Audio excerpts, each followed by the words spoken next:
Marky Worthington Podcast all day. All day. Dream by night. Don't buy me a drink. Just give me $10. All day. Go down to the strip club with your floppy disk and turn it into a hard drive. Yeah, right. You'll get fucking thrown out by Big Tony. We're here to name names and make people feel more ashamed for shit that they're not proud of. Don't blow it. Keep it simple. Count your money. No, whatever it is. And we are live here on the Marky Worthington Comedy Podcast. This is episode, I think we're up to, it doesn't matter what number we're up to. The important thing is... Professional. The important thing is, because this is a evergreen episode, so what's going to happen is this will come out after I do my first solo show. So if you're listening to this, you've either just seen me at Smith's, or you're a massive fan of Mila, and you've come over to my side. So yeah, mentioning that, I've got my buddy Mila on the show. How you doing, mate?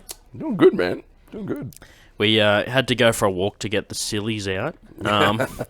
It's a bit like when the teacher would just be like, go and sit in the naughty corner for a bit. Yeah, I've turned that into going for a walk. But yeah, it's good to get you on the show. I know that we... So bit of background story. Miller and I have been mates for over 10 years now. I've known you for over 10 years. I think we've been tight or done stuff in the music world and all that sort of shit for since 8 years at least. I'd say, 8-9 years. Yeah. Look at that. Easy. Now, before we get into it, this is a special episode of the show. As you can see, we're sitting in the shed instead of the studio because I have this nice bottle here, 100 mils, just a sample of, how much have I dropped it now, dude? Of the number 5 release from Wolf, the Wolf release from Lark. So it's a 100 mil bottle, which is perfect 250 mil shots. So we're going to crack that open before we get into it. So this is the whiskey and cigar episode. Ooh. Went and got some Julietta number 3s. It's even got a little cork and everything, dude. It's fucking crazy. But yeah, you're gonna set a precedent with this, you realise? Yeah, well, now if I ever have you on the show, it's gonna be a fucking $200 episode. This is the fucking level now. This is the level, yeah. I'll bring my own. Hey, Lark, sponsor me, and then we can do more of these. But yeah, so you were saying, fucking how many bartenders does it take to open a bottle? I was like, what? You wait until I cork it and I have to fucking we have to tap it like a keg to get it out. Yeah. It'll be the first bottle of Lark where we just put a fucking straw from a popper in there and just share it. It'll be puff, puff, pass on a bottle of Lark. Yeah. But, so... Background. So I moved to Canberra in 2012, and it was soon after that I met you, playing with your band Namaza. And then by my 21st birthday, which would have been 2 years after that, 2014, I did my first gig, and you guys were on it. And I think ever since, just before that gig and onwards is about when we sort of were a lot tighter. Yeah. So I'd known you since I moved here 10 years ago, but I think we were sort of chatting and knew each other properly after the 2 years. So it's been about 8. Yeah, that makes sense. Yeah, because we kicked that gig off. Funnily enough, that one there. Yeah, I've got it in frame. So that's the poster. Very fucking cool. That was pretty much the start of it, man. That was when shit kicked off, really. Thank you, sir. And then it sort of everything really kind of spawned from there, didn't it? Yeah, so I remember the first time I met you, dude. It was I think I watched you guys play. I go out the back, and that's for Ron. Later, Ron. So I'm just fucking with you and divvy that up. See if I can eyesight the rest of it. You work behind a bar, man. You should be able to eyesight that. That was beautiful. Let's be fair. The basement doesn't stock fucking Lark.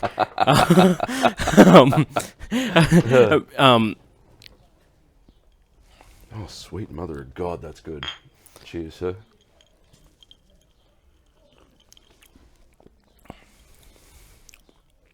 That's a really good whiskey. what's the saying? Don't that heat you up and cool you off at the same time. Yeah, exactly. That's lovely. It is really nice. So, anyway, luck check will be in the mail. The bill will be in the mail. Anyway, so yeah, we did that. I remember I walked out the back, back when the basement had like a, didn't really have a smoking area. It just had a car park that you could smoke in. And you're sort of maybe cooling off after the gig or whatever, but not in the smoking area, just in like the beer garden. I remember walking out. I was with one of my buddies, Jack, which you might remember. I'm a Jack, yeah. I think it was actually a Metal Fiesta gig, maybe, or a... it was a Metal or a Fiesta Shenanigans, gig. Maybe. It was one or the other. It was...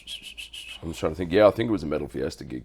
I remember... I don't know if it was this gig, but one of them... I think it was Jack's first gig. I bought him there.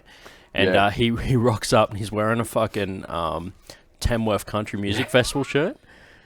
I remember that. I was just like, it's fucking, because Mila and Jack got to know each other because when Jack lived in Canberra, we did a little bit of training together, which we'll get into later.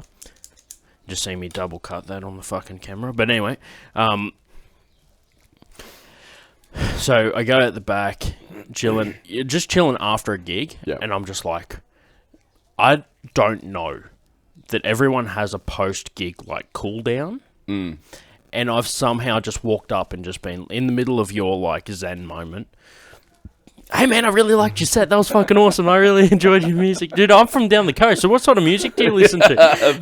It was verbal diarrhea. And I noticed the first response from Mila was just like, yeah, cool, man, I'm glad you liked it. And I walk away going like, dude, that guy's so cool. He's...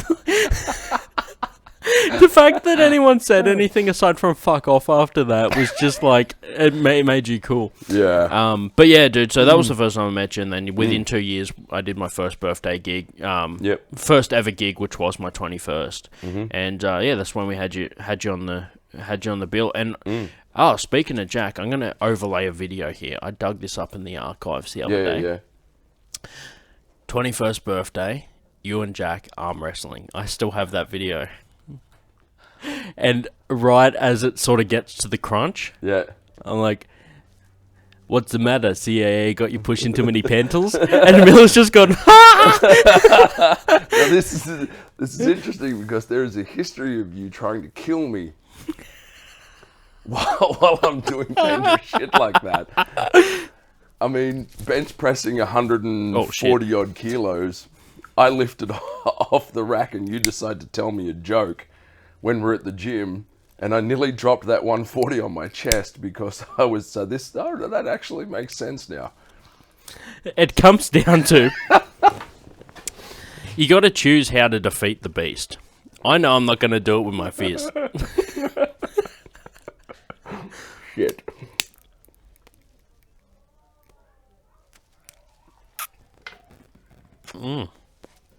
There we go. We just brought up the class in the fucking joint a little bit. I like that. That's good. Now, as if it couldn't be any classier than this, Mila's such a man of luxury that when I asked what would you like as a side for the steak, he said steak. Yeah. Now there's nothing's half-assed with this guy. No. He's like, all right, we need to have like, what sort of drink do you like? You know, you got bourbon, that sort of stuff. Only whiskey. I should have known. On top of that, it's like, what's the best part of a meal? The protein. So why dull that down by having anything else aside from just all protein? And that's because you mostly eat meat. That's like a carnivore diet sort of thing. Let's get into that. What took you... I know that over the years, because I got a bit of inside information. Over the years, you've always sort of had trouble with gluten and all that stuff anyway. So what took you down the path of the carnivore stuff? Yeah, so look, I mean, real quick for those who don't know, I had a lot of health issues and stuff like that. Bounced around doctors for quite a few years. Finally found a doctor that was like, this could be the issue. Come down to a gluten intolerance. I went paleo for like 3-4 years and it cleared up a lot of crap. But in the last couple of years, just doing little things here and there. Obviously, I'm getting older. I'm 42, so I started looking into other ways for me to sort of get better and healthier, especially through food. Yep. Because even when my training's consistent, the food was giving me a bit of hell. And started looking at this stuff, which was essentially the carnivore diet. First thing I read was a book called The Carnivore Code. And it basically breaks down why we should be having more meat and what they call nose to tail. So a lot of organs like liver, everything. Use everything, which is essentially what, I mean, up into... What we're meant to do. What we're meant to be doing. I mean, we were doing it, our grandparents and stuff like that did that all the time. They ate liver, they ate heart, they ate brain, they ate tongue, you know, the sweet meats, gallbladder and pancreas and all that sort of stuff. We were all eating it. But for some reason, that all drops off. Just had to put my phone on airplane mode. I forgot to mention. People are just like, this fucking rude cunt. Just send in a text. I just messaged my missus, nearly done. See you soon. Fuck,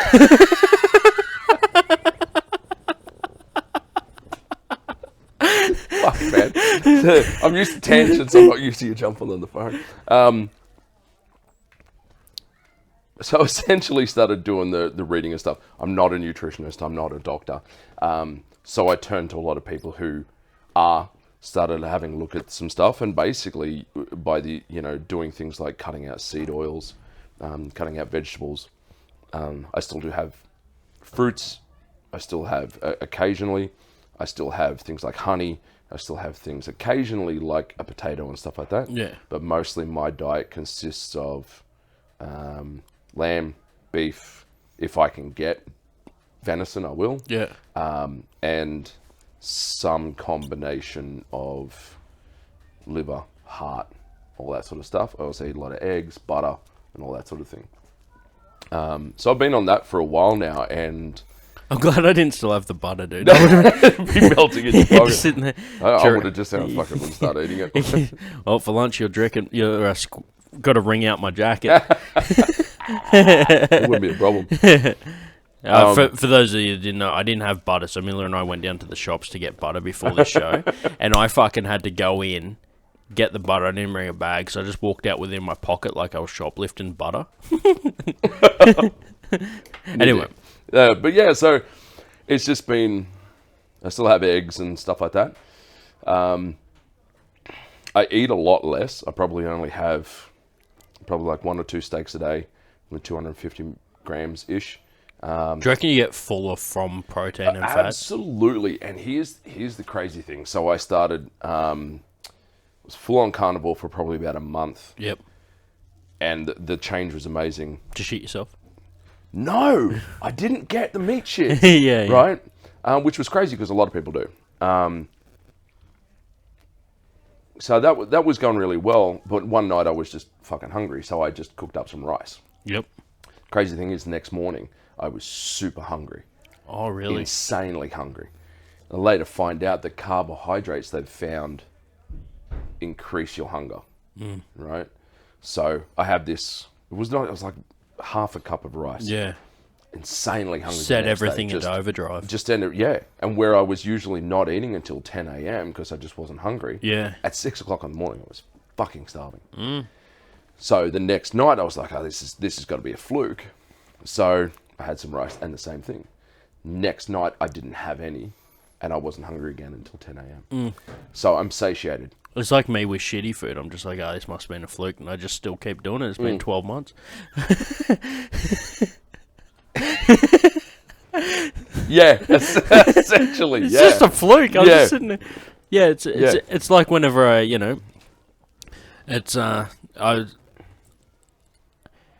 did. So the only thing I've got that's comparable to this is I did keto for 12 months, and I dropped 20 kegs. Yep. And it was great. Yep. And then I went back on carbs and put it all back on again.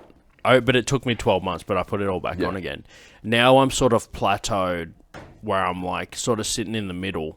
I'm like down 10 on my heaviest. And I've just tried to, but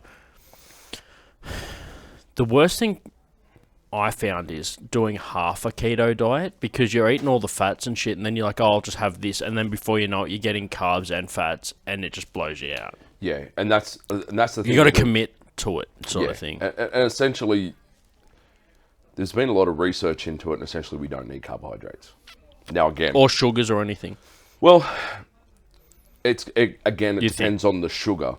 Apparently, there's again, I'm not a doctor, I'm not a nutritionist, but these are the studies that I've seen, and the doctors that I've followed have stated this. Let's just put that down as a caveat. If you've come to the Marky Worthington Comedy Podcast for fucking advice on how to live your life, it's already fucked. Yeah. Sorry, guys. If someone said the dude smoking a cigar, drinking lark told me at any fucking point, someone should just be like, do you see where you fucked up there? Yeah. This is bottom of the barrel if you're coming here for nutritional advice. All right. On the same token, if you've exhausted every other resource and this is where you're getting your information, welcome to the show. Welcome to the show. Welcome. Well, if you're here, you've hit rock bottom. Oh, dear God. We should call this the Bedrock podcast. There you go. Beards, bandanas, and bedrock. And bedrock, yeah. Anyway, like Yeah, so look, it's essentially we don't need it. Our body can produce sugars for our brain from protein amino acids. It's called gluconeogenesis. Essentially, your brain needs certain sugars, but it can produce it from fats and proteins. You don't actually need carbohydrates. And to sort of do a bigger deep dive into it, what they call bioavailability of nutrients from vegetables is terrible. So, just to put it in context, there is an amino acid that you need that you can get from your daily dose of this amino acid. You get it from a steak. Yeah. To get the same dosage, you would need to eat 3 pounds of broccoli.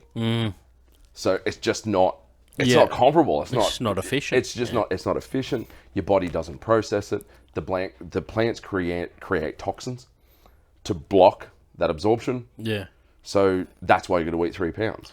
You know, it just doesn't work. It's just not. And again, look, each to their own. Everybody's going to do what is right for them. This works for me. You know. No, I like it. I like the way you covered your ass there. You mentioned before the gym, and that's sort of... So how it worked is we started with the music side of things, and then I heard that you did, you were into going to the gym and all that sort of shit, and I was just like, look, I should be better at that kind of crap.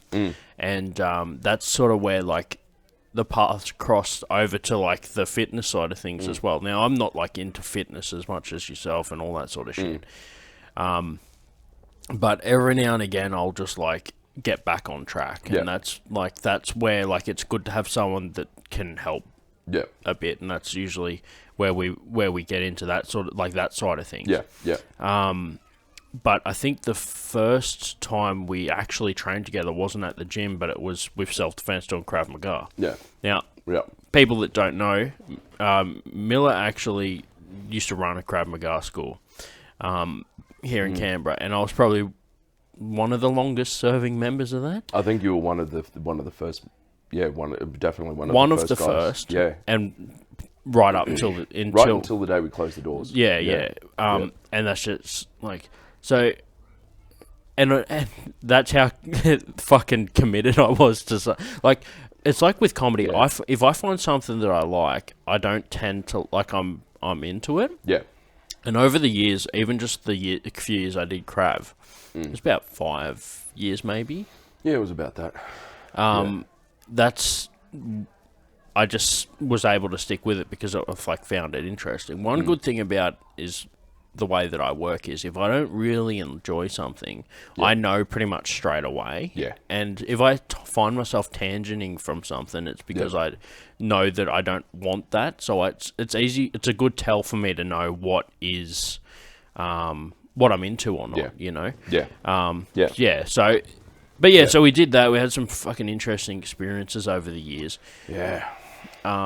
But yeah, one of the things I picked up from that is just how many people would be like, "Oh yeah, I know how to do fucking judo," and then you get into the space, chuck on a tackle suit, grab them by the shirt and go, give me all your fucking money. And they're like, I don't know what to do. Yeah. I don't know. Do I hip throw this guy? I don't know. Like, they don't have no idea. Yeah. What was it like to see people's mindsets change over the years? I think it was one of the greatest teaching moments of human behavior that I've ever done. It's one of those things where I myself spent years doing traditional martial arts. I did karate, and I thought it was the be-all and end-all, and I thought that what I was doing was going to work until I got the shit kicked out of me, and I was like, okay, this doesn't work. There has to be a better way, and I was put onto it by, for essentially my brother, and he'd gotten into it, and... like your actual brother, not your fucking Hulk Hogan brother. No, everyone's your Hulk Hogan brother. Yeah, brother. Like, so there's my brother, my blood, a blood relative brother, and then there's my other brother who's, we've known each other for 20 plus years, 20 odd years and stuff like that. And brother's just the time served. Yeah, exactly. He served the time. And he got me into it, and it was one of the scariest eye-opening experiences of my life, and I knew right then and there that's what we had. That was something that was relevant, and it needed to work, and it needed to be shared, and it needed to be taught. But it was always inspiring for me to see people go through that, what I call the "oh fuck" stage. I think I know what I'm doing, and then the moment where they go, I don't. I really don't. It's better to have that in the gym than on the street. 100%. Yeah, absolutely, man. And, it was crazy. I love confidence. I always love people who will walk in and be like, look, I'm here to throw hands. I'm here to learn. But the amount of times people would walk out of there in tears. Just going, I've wasted my time. One thing I will say to anybody, if you're getting into martial arts, it's not a waste of time. It has its place, and it has... apart from, and people are going to hate me for this, apart from Taekwondo. So you guys are an easy target. More reasons than one. Yeah, because they're fat. That's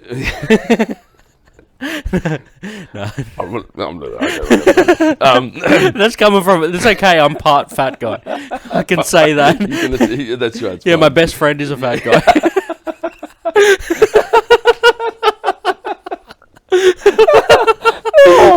Yeah. He's actually the main fat guy. Actually, that's a teaser for this show. Do you know who I actually potentially am going to have on this episode? Not this episode, this podcast. Yep. Australia's fat guy. And when I say that, it is one of the original contestants that got into the final round but got excluded because he drank a bottle of water because he was too dehydrated for the final weigh-in and got excluded. Yeah, right. Okay. One of the runner-ups in the first season of The Biggest Loser. Yeah, right. Whoa. Yeah, nice. So he was a firefighter. Yeah. And he's actually based here in Canberra. So I reach out to him, and he's keen to come on the show. So brilliant. So if I can say I'm mates with Australia's best known fat guy, then I think you covered. Dude, I think it just speaks a lot about the podcast. I got the guy that lost because he was disqualified on the show. You know what I mean? It's like the drinking water. Yeah, the degenerate fucking dude. Yeah. Like I got the I got the fucking disqualified contender. Dude, the funniest thing is the whole point of that show was to lose weight, and they're just like, nah, you put on weight too bad, fuck you. Yeah, but not even weight. A bottle of water. Yeah. Just let me piss. I'll fucking finish. Anyway, imagine how much weight he'd lose if he just passed all those kidney stones, dude. There's about 5 kilos there. Oh, that's a terrifying thought. Yeah. Anyway, so so the oh fuck moment is better in the gym than on the street. Absolutely. And a lot of people that do and don't watch this episode try and Chris rock me at a comedy show because I said I could fight. Actually, go for it because his career did great after that. Yeah. In fact, Will Smith, if you're listening to this and you want to slap me, I'll get you to sign my Men in Black poster and we'll move He past probably it. needs the boost to his career now, because apparently that's gone to shit. Anyway. Yeah, exactly. Yeah. Well, I'll do anything for love, but I won't fucking shave my missus's head. But fucking cancel me. What are you gonna do? I got 89 followers on YouTube. They don't mind. They've seen enough. They know what they're getting into. Yeah. Yeah, more than 89 people have seen Men in Black, I'm assuming. He's doing all right. He's doing okay. Yeah. The secret name of this podcast. Cancel me, Will Smith. Yeah, fuck around, find out. Yeah. So anyway, the best part of that is because I was one of the longest serving people at Grav, it would always be a good test. Like whenever someone would come in, you'd be like, "All right, I'm just gonna, because you knew, I'll partner you with Mark." Yeah. Now what we're gonna do is you're gonna put on this tackle suit, put on the headgear. Now, just to give you a bit of a gauge, we'll see how we go with this, with like some light sparring, just to, like, and the amount of people that would just be like, "Oh fuck, we're not gonna just stand here in the ready stance and like just do points tagging, all that sort of shit," like, or like it'd be like, "Okay, that's cool, you can fight against one person. What about two?" Yeah. And that was always the test. I mean, there's always someone else. Yeah, and that was, I mean, the three, not rules, but the laws that we spoke. Number one was always your partner is never alone. It was a cult. Fucking didn't make any money though. That's where I went wrong. Yeah. But it was the. Yeah, I sucked your dick for nothing. Well, not for nothing. You got to show that. I did get a payload. Yeah. Speaking of protein. Exactly. But it was like, you know, and it was all, the crazy thing was there was always one of two responses. It was either people would pack it in. So you go one-on-one, they'd either pack it in or they'd double down. You go against multiple partners, they'd pack it in or double down. Yeah. You know, I remember one of the girls that was training, she got 20 seconds into it one day, we don't want to do this anymore. Yeah, because that, I think either that was the turning point or that was like one of the moments where you had the girls' class as well. Yeah. And then, but eventually some of the girls were like, "Nah, I want to train in the all class." Yeah. Because, I mean, morally, most blokes won't hit a chick, right? But you got to be ready to fight against guys that can, that don't give a fuck what the gender of the person is. For example, I had Danielle Curtis, like Drop Bear, on the show. Yep. And we had a really interesting episode, segment, where she spoke about the first time she ever fought in a open division. Yeah, right. And did a 45-minute, because it was only, I can't quite remember the episode's out, so people can go back. But where, quick intro, the first time I ever met Drop Bear was she was working at the bar. At the bar, the basement. And I walk in and I'm just like, "Oh, you're wearing a UFC hat. Like, do you fight?" And she goes, "Oh, yeah, I've done a bit of MMA." Yeah. "Oh, yeah. Do you have any fights or anything out there?" Yeah. And she's like, "Yeah, I got one on YouTube." I'm like, "Oh, I've got less than a gig of data left." And she goes, "That's all right. It only goes for 30 seconds. Ooh, yeah. And I'm like, "Oh, big talk." And because it's weird, because her hat said UFC, but my body said KFC. Yeah. So we I pull this fight up. Yeah, it was like it was not the first one, but it was one of her fights. It was like one of her first fast knockouts. Yeah. Or submissions or whatever. But so that's how I got to know her. And when she was on the show, she was talking about the first open fight she had. Yeah. Division. It was like only win by submission or knockout, so it wasn't timed. Yeah. Yeah. And so all through the day, she's like, "I know it's going to be me versus that person." Yeah. Okay. At the start of the night, it was just like, it's going to end up, if I am going to win this, I need to beat that person. Yeah. And you know who that person was? It was a female fight. Yep. but it was open weight. Yeah. So it was her at like whatever 68 kilos or whatever, versus a trans fighter that was around 80 kegs. Yep. And was still just fighting in the open and just dominating. No technique, just brute strength. Yeah. So male to female. Yep. And it turns into, within the first few seconds of the fight, it turns into a trans fighter gets drop bear in the headlock. Yep. No technique, just riffing at it. Just using pure strength. But because there was no technique, she didn't submit. Yeah. Because she's like, well, I'm not getting choked out. I'm just getting yanked on. Yeah. So she perseveres with it. It turns into a 45-minute fucking, marathon. Yeah. And eventually, Drop Bear gets her with a submission and wins. Yeah. And that fighter apparently has been told they can't compete in the league anymore. Yeah. Which is fucking insane for the first time. And she's still doing really good at it now. Always been good at it, you know? Yeah. But she was saying, and this goes back to Krav, the reason that she was able to do so good is because when she trained, she was one of the only females, and she would have to fight male opponents. So when it came time to it, she was used to fighting people that were bigger and stronger. Yeah. And look, anybody who tells you that size doesn't matter is lying to you. Size does matter. Or used to date me. You fucking David Copperfield that chick and made her think that it's fine. But it's... We all Copperfield.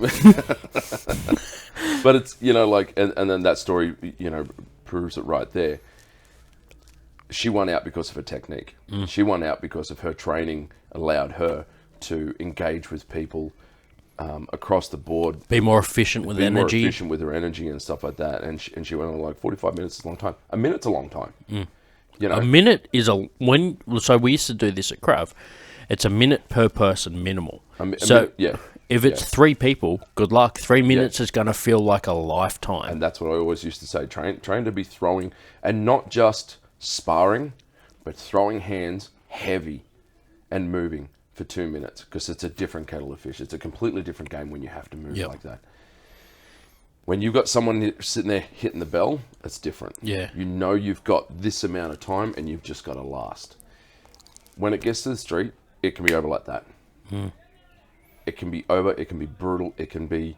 And it's one of the scariest situations you'll ever get yourself into. But training those who fit within a certain parameter is the one thing that you'll find will defeat you every time. And that's... When I used to say to you guys all the time, it doesn't matter how much you train, there's always going to be someone better. Beat that guy. Train to beat that guy. Because there's always going to be someone better. I don't give a shit how good you are. There's always going to be someone better. Yeah. And everything is either, and I tell my kids this, you either win or you learn.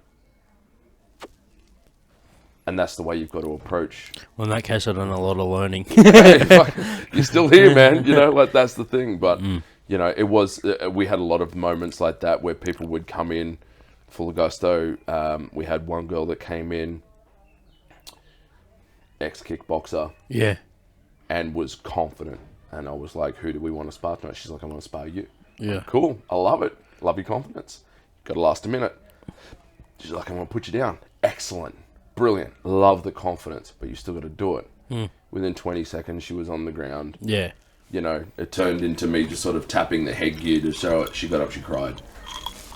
But again, it's that thing that no training is wasted. No, there's something that I did. I got my black belt in karate. I can kick hard. I learned. You paid the membership fee. I paid the membership for fee. Long enough. Yeah. I loved the system. It was great. Streetwise, it's kind of useless. So I haven't told you about this. Actually, it's a good one to tell you live. This is a story you haven't told me. Yeah, exactly. I've held on to this for 6 years. Yeah, right. Okay. I was touched. No, I'm sorry. Oh my going ahead. Now that we're cancelled, I just want to get this out there. I never sucked Mila's dick. It was all paid through money and no sexual services. Yes, it was all above board. Anyway, yeah. It was all above board. I don't care. So if you've already... Fuck it. If you're watching this podcast, it's either you're one of the 36 people that listen to it as soon as it comes out, you're a loyal fan. I don't give a fuck about you. I'm going to look down the barrel of the camera and just tell, this goes out to the... When I'm fucking Bill Burr famous, and some cunt trolls through all my episodes and comes... I'm going to assume this is 76. I don't give a fuck. I don't think it's around that.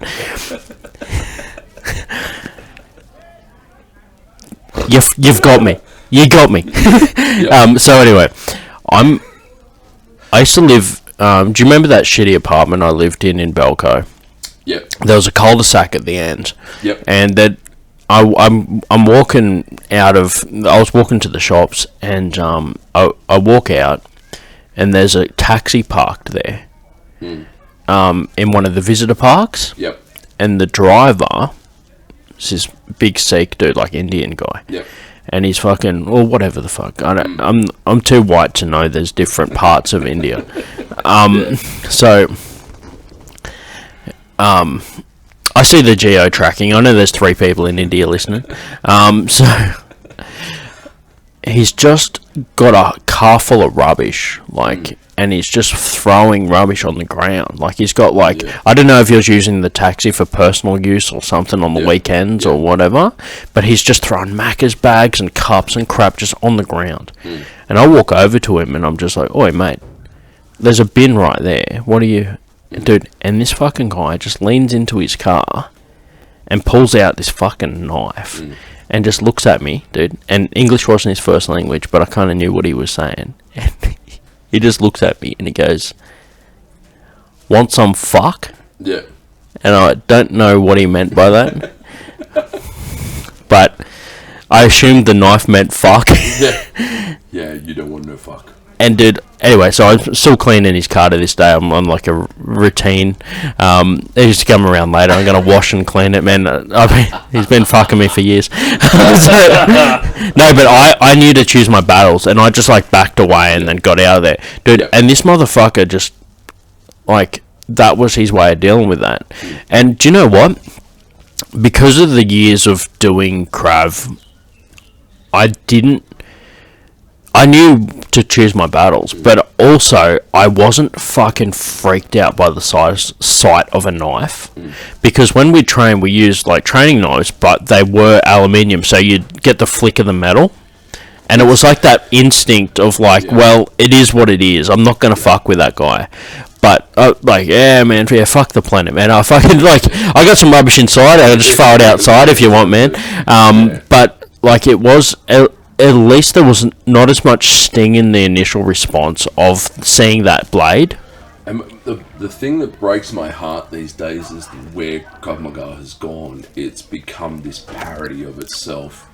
It's not taken seriously anymore. Like, back in the day, it was the shit. Like, it was amazing, but we've got all these schools that popped up, and part of the reason why I ended up closing my doors was because I found it hard to compete with the guys who were... commercialising it. Well, commercialising it and peddling shit. I'm not going to name names, but there was another school here in Canberra, and I saw a lot of their stuff, and you'd send me stuff as well from the school going, can you believe they're doing this shit? And it was the same thing as the... Just throw me under the bus. You fucking... No, you just fucking throw me under the bus. Oh, fuck you. Alright, turns out I was only worried about getting canned on one side. Now I've got all these half-ass fighters coming after me. Alright. The difference is I can fight more than one person, so you don't have to line up. Yeah, no, I was joking. Yeah. No, but it didn't. But it's... It became the commercialized trad MA approach to Krav Maga, which was, you come and train with me, I will teach you to be invincible, this is the be all and end all, and yeah, look, it's going to be tough, and they're showing videos of people giggling and laughing and having some fun, which is not a problem, but when I'm watching it going, your approach is going to get people killed. It's dangerous at that point. It is dangerous, because... You're giving people confidence without technique to back it up. Well, it's not. It's a false confidence in something that doesn't exist, and the thing that doesn't exist is the fact that any system is 100%. No system is 100%, and the moment you realise that was one of the first things you taught us. Like you're just like everything is, it's case by case. And when you've got guys like, again, I'm not going to name drop, but one of the best knife trainers and knife fighters in Australia, putting out stuff going, it doesn't matter how good you are, and this is a seasoned guy who'd been training in Carly and Eskrima his whole life, saying, it doesn't matter how good you are, if you get involved with someone with a knife, you're going to hospital. Either in a body bag, or they're putting you back together. Whereas other schools were telling people, I can teach you to be invincible, and nothing will happen. And it's a lie. And that's dangerous, yeah. It's dangerous, because then these people have this false confidence. I had people come up to me going, oh, well, I go and do Taekwondo down the street, or I go and do Hapkido or something like that, and my instructor, and I'm not saying everybody, but I'm saying... I don't want any hate from fucking Steve Seagal, alright? Yeah, right? Like, if you do this and do this, you'll be fine. The problem is it doesn't transfer. And most of these guys that are training this thing never had a street fight.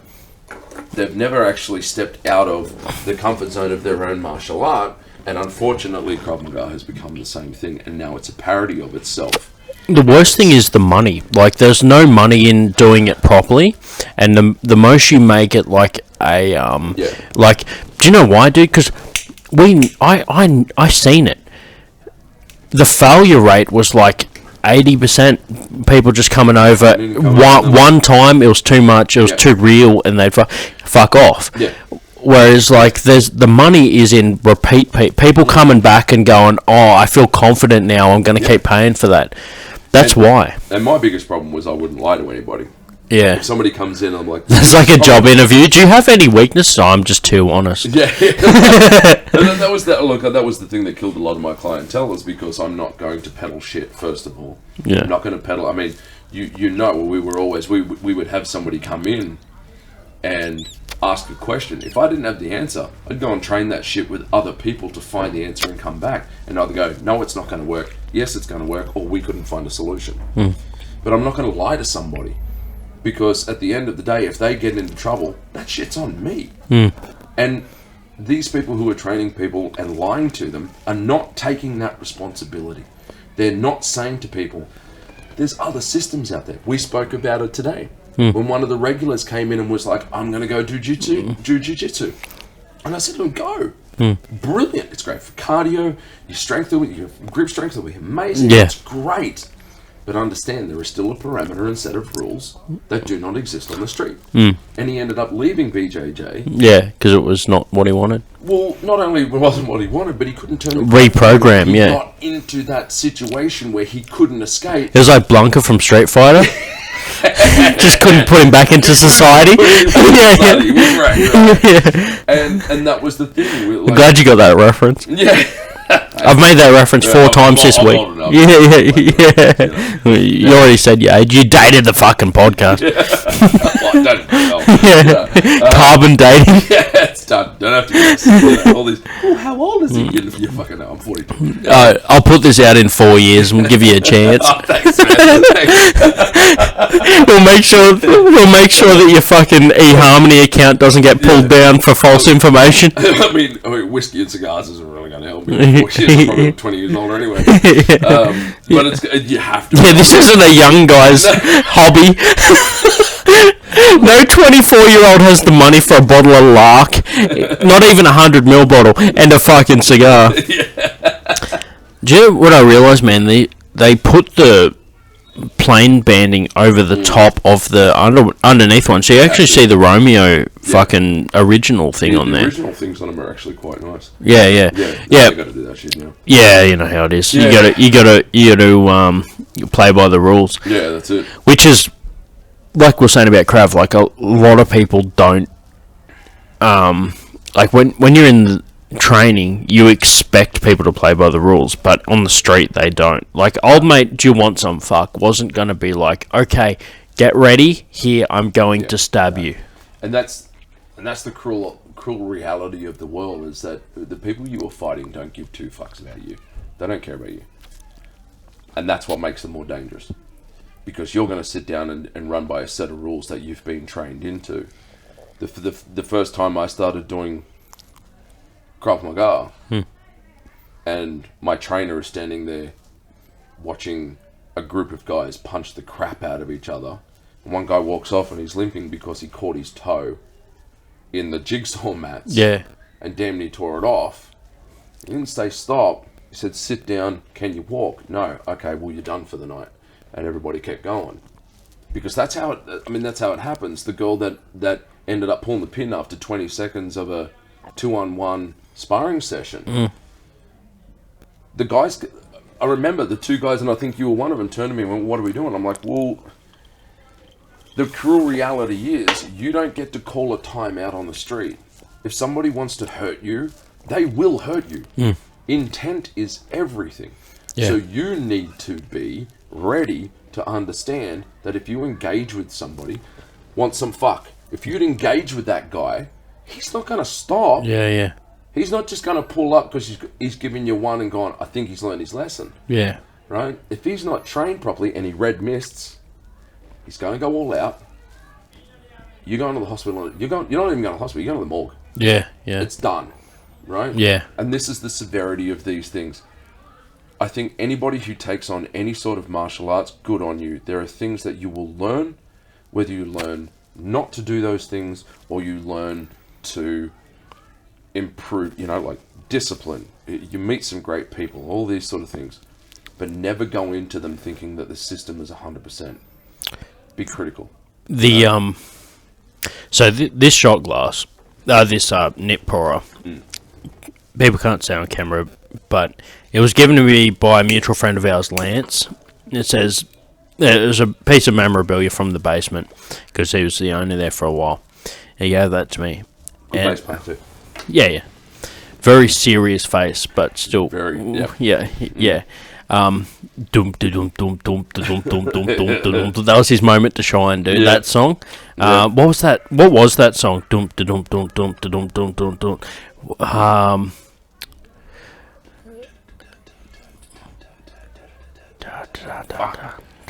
My band, I can't remember. Yeah. Well. Yeah. Get Gone, maybe. I can't remember. No, it wasn't Get Gone. I can't remember. Yeah, we'll pull it up. Actually, fuck it. I don't know what the copyright is on Namaza, but that's going to be the hidden outro track. I'll give you the yeah, there we go. I'll just band's not together anymore. I'll just fucking do the audio of the lyrics. So it's like you've given permission just for the the lyrics on the stem. Whatever I did, you can. Actually, that's it. So I'll finish up with that thought. So Lance gave me this. Now, do you remember the time that we were training and Lance dropped by and you were like, oi, here's one of our training pistols. While they're in, go in and try and get one of them. And he come through the door. Yeah. Tell them your side of the story because I want to hear. Well, you all fucking failed miserably, which is a reflection on me. I'm going to take ownership. This is no. Where was it? We were in. So we're at Black Sun, and it might be a different story. Do you remember? He comes in. He's got the pistol. Yeah.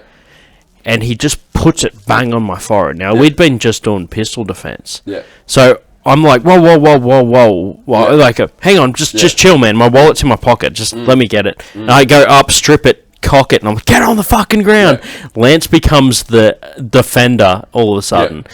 And but everyone else fucking just was like frozen up. Yeah, and again, it's like it's one of those moments where I went like, this. It was ultimately I was thinking of a different one. Yeah. When we were back. Was it Knife maybe? No, it was another one we did when we were first training at the community center. Yeah, this was at Black Sun. This one. Yeah, so this one was Black Sun. Yeah, I remember the one and I said to him, this is the thing, this can happen at any time. Yeah. You can walk outside and someone can pull something on you because they want what you've got. And you all fucking failed. And the only one who did it right was Mark. But Lance's face was he wasn't prepared for that interaction. Either he thought he was going to come in, pull the pistol, everybody was going to shit a brick because they weren't ready for it. Yeah. And I think that was the reason for that was because he was there for the first time we did that. Yeah. And everybody shot a brick. Yeah, so he already had like a preconceived way it was going to work. Yeah. Exactly. So, I mean, it was good in a sense because it opened everybody's eyes. And I think that's the positive takeaway from it. Everybody went, yeah, shit, okay. And that was the thing that I always tried to do with everybody. It was like, even from the first night, you're not going to be able to do this everything. But if your mindset is at least changed and you switched on a little bit more and you can pay attention and change your behavior a little bit to be safer, then I'm ahead and everybody else is, you know. Yeah, the real thing starts before you get to that point. Like you should really be like avoiding the situation to begin with, let alone be like by the time you're in it, that should be the last part, not the first part. And that's where a lot of places fall down, because they teach you about the moment. They teach you about when you're in a fight, this is what you need to do. What they don't teach is, well, how did you get there? What are you doing? Are you avoiding the situation? Are you walking down a dark alley being a dickhead? Because that's you. That's your choice. You have to take the ownership of that action. I chose to, instead of maybe adding 10 seconds to my walk and walking down a well-lit road where I can see what's happening, it can still happen on a well-lit road, but at least you've got the advantage of being able to see what the fuck you're doing. Yeah. Or I'm going to walk down this dark alley and save me 10 seconds. Oh shit, somebody's pulled something on because I didn't see what was going on. Because you didn't see it. It's that stuff. It's the de-escalation. Being able to smile and put your hands up. It's that sort of stuff. And look, quite honestly, I only learnt that because I was willing to step out and train with different people. And the moment you can find yourself and put your blinkers on and go, I'm only going to train with this group of people because they're giving me exactly what I want, not what I need, you will fail every time. Go back to that thing with drop air. Yeah. Right? Now, for the amount of conversations I had with her, tough chick, like badass, right? I actually asked her a couple of times to come to Crab, and I would have loved to have come for her to come and train. Yeah. Would it have been beneficial? I don't know. It would have been beneficial for me because I would have been able to see her in that environment. Yeah. But, and I've had it before. I've trained with, I went and spent a weekend training with guys from the States doing a completely different system, and it was highly beneficial. Highly, highly beneficial. But I was training with other people at the time who said to me, it's pointless. You're not going to learn anything. There's nothing you can learn that I haven't already taught you. Yeah. Which was bullshit. Because I went and learned. I was like, oh my God, like just the application, the mindset. There were a few little tricks and things that I was able to do. And then when this other guy comes out, and everybody comes to me and goes, he's coming out. I'm like, yeah, I'm fucking there. Good, yeah. You know, you've got to be able to step, and I don't give a shit what it is, whether it's martial arts, music, whether it's going to the gym, whether it's whatever your passion is, comedy, right? If you've got the chance to go and have an interaction with somebody else who's got a different experience, you're either going to win or you're going to learn, right? And that stuff, that approach, that 5-step plan was what he was teaching because nobody else was teaching it. And that's the dangerous part. Yeah. You know? And I know, like, I feel like we sort of, you know, the comedy is kind of dumbed down a little bit here, but it's dangerous. If you don't have the right mindset, if you don't believe that all somebody needs is the intent to hurt you. Yeah. Whatever that is. Your money, you pissed them off, whatever. Shit, right? It could, and, you know, the amount of times we've seen people just hurt people for the sake of hurting them, right?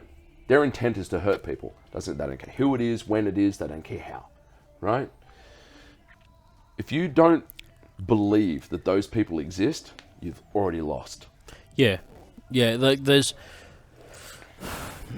people out there that just, their intention is just because they enjoy fucking people up. Like, and whether they're fucked in the head or whatever, doesn't matter. That's just their motive. And the hard thing is in as much as people want to talk about the good in people and, you know, peace, love and equality and all that shit, the problem is that there are people who hate you because of who you are. Yep. And they want to hurt you for that, right? It doesn't matter who you are. I don't give a shit who it is. I don't care what your background is. I don't care what you believe in. I don't care what your sexual orientation is. At the end of the day, there's always going to be somebody who wants to hurt you for that. What are you going to do about it? Because the responsibility falls to you. You can sit around and go, what was the thing I always said to you guys? Don't wait for the cops. Yeah. And we went through the statistics. Every year, we went through the police statistics, right?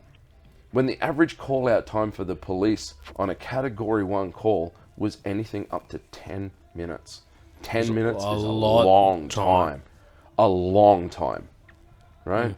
The amount of knife drills and stuff we taught, and I'd have you guys sprinting up hills, running. Because the first thing was, you see a blade, out. Yeah. Want some fuck, right? Don't engage. Yeah. Right? Fucking, like, even if he doesn't know how to use it. The confidence was kind of hot. Like, I wanted a little bit of fuck. Confidence, right? Yeah. I was just like, attracted to it a little bit. I'm like, whoa, hey. a man that knows what he wants. All right. I kind of want a little fuck. In a movie, like, what you want to make a hole and fuck it? Oh, I knew that was coming, and I still fucking walked into it. But yeah, like, I think that's why, and people don't want to hear it. They don't want to hear it. They want to know that they can go and do karate for 10 years and snatch bullets out of the air.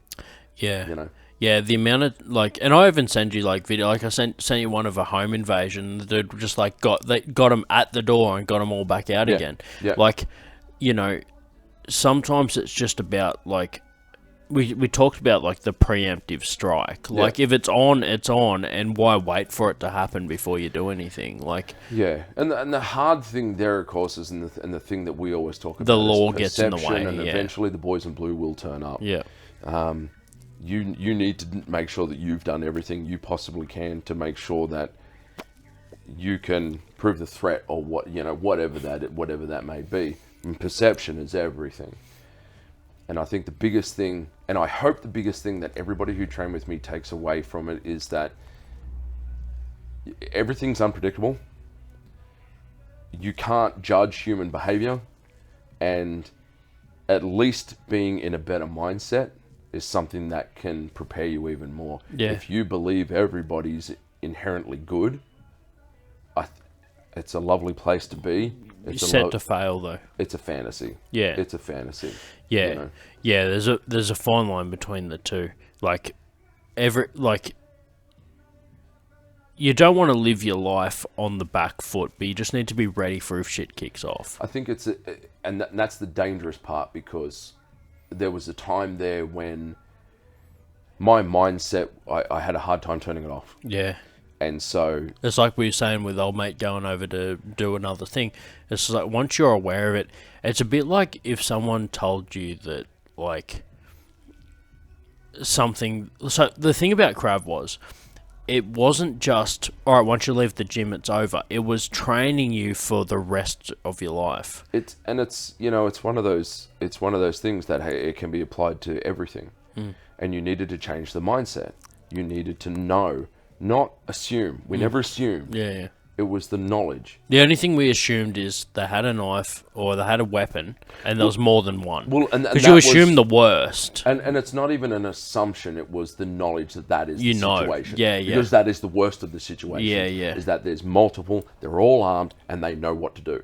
Because that is the worst fucking situation you can be in. Right? Hoping for the best, but expecting the worst. Exactly. Are you going to drop the bomb or not? Yeah. And that's the thing, man. You gotta train for it, but you've also got to learn how to. Heaven can wait. We're only watching the stars. I'm trying to think of that fucking song.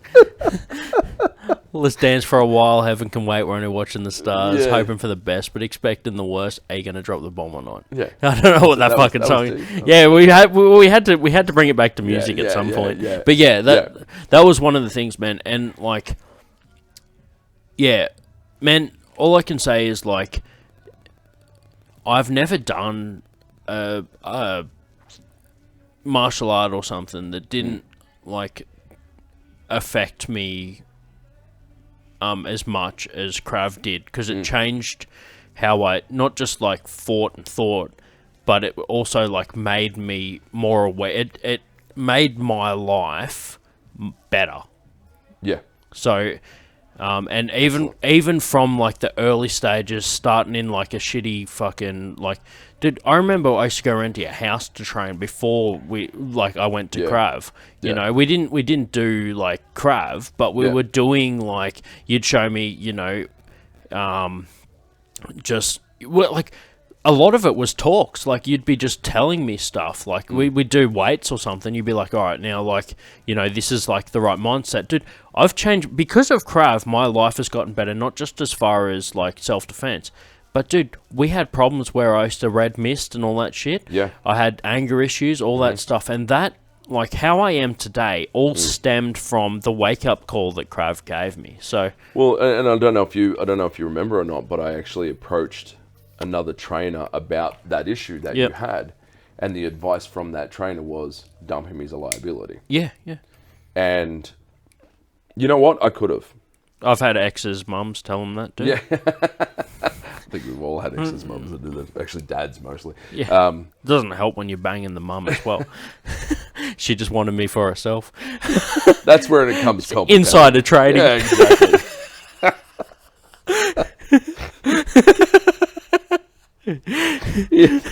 Insider trading. I like that. But it's and I made a conscious choice, and I said to you, and I made it absolutely a line in the sand. It was like that was the thing when we had that conversation, and I said to you, here's the thing, I've been instructed to dump you as a student.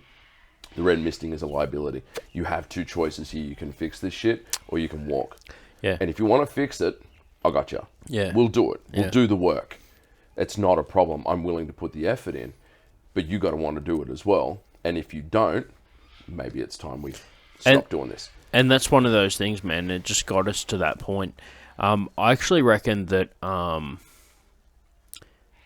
like I said, off the mat, well, we didn't have mats, we had a concrete floor. Yeah. No mugs, you want a fucking high density foam mat. Except when you used to charge me for it. Yeah. But the fucking... No, just joking. Yeah, it turns out the whole time you were just fucking mugging me for the membership fees. No, it's good business. No. So,